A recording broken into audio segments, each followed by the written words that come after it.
Hi, welcome to Rivers and Streams of Consciousness 2. It's been almost 2 months since I started at my work at LRC, and I'm excited to take you on another little walk through the Christmas tree farm as I talk about how it's been going. This week I'm taking you along with my Blackberry chores, because as you see here, it is a constant battle against these Himalayan blackberries. For your edification, these are one of the most invasive species in Washington that people are always trying to battle back to save the native plants. Although they're not really invasive, they're just taking the opportunity. We're the ones who really invaded and brought them along with us and now are reaping the consequences. But after a while of doing this kind of work of constantly pushing them back, I've started to really admire the blackberries for their cleverness and their just sheer will to survive. Case in point, my clippers just broke in my hand. So blackberries 1, Gabrielle 0. You can try and follow these down to the root and even pull at them. But then when you follow the rest of it, you'll find that even when you just tug it out, its tendril will go on for like feet and feet and feet, hiding under the grass where you can't see it in a totally new direction until you're like way over here and you find out that it's actually put down another pair of roots. It's crazy. So you'll have these, like, what you think is the root of the blackberry, and then when you follow it, you'll have this other plant that you think is another plant, which is the same plant. And it's connected by this thing that's under the grass that you can't even see.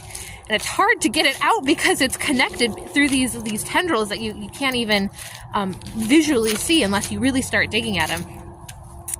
And I think that's kind of what I'm doing at LRC right now, is I keep on thinking I'm doing these underground things, these unimportant things, talking to congregations or having a conversation with an individual about their creation care. And then I'll just find that these crazy connections are happening. Like this phone call I had in San Diego. This person is now connected with this other person I've talked to, and they're starting up a team together. Suddenly I'm emailing somebody from Nigeria who was on my web call that I was hosting with a film that I thought, this won't reach anybody. It's crazy. Phoebe often says to me to be like water, to every time I hit an obstacle, to just go around it. But sometimes I think maybe we should be like blackberries, right? Like every time we get pulled out of place, just set up roots there. Just keep going invisibly.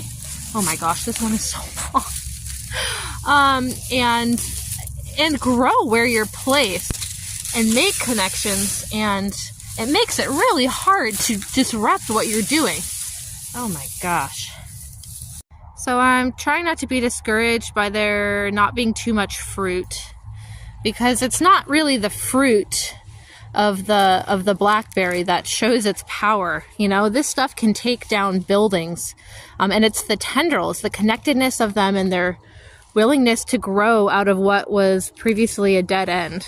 Likewise, I'm not going to necessarily judge my progress yet by the fruit or the most perfect story of a congregation getting solar panels or perfectly reducing their carbon emissions or anything like that. I guess what's going to take down all the systematic systems of oppression and degradation are these connections and these networks growing powerful, and they might not be visible until they're ready to go. My blackberries metaphor hasn't just descended into nonsense, but I think what I'm saying is that a lot of my work right now is about connections, and I think that's important because connections are the thing that have the power. So thank you for listening to me as I multitask and do my chores while I talk to you.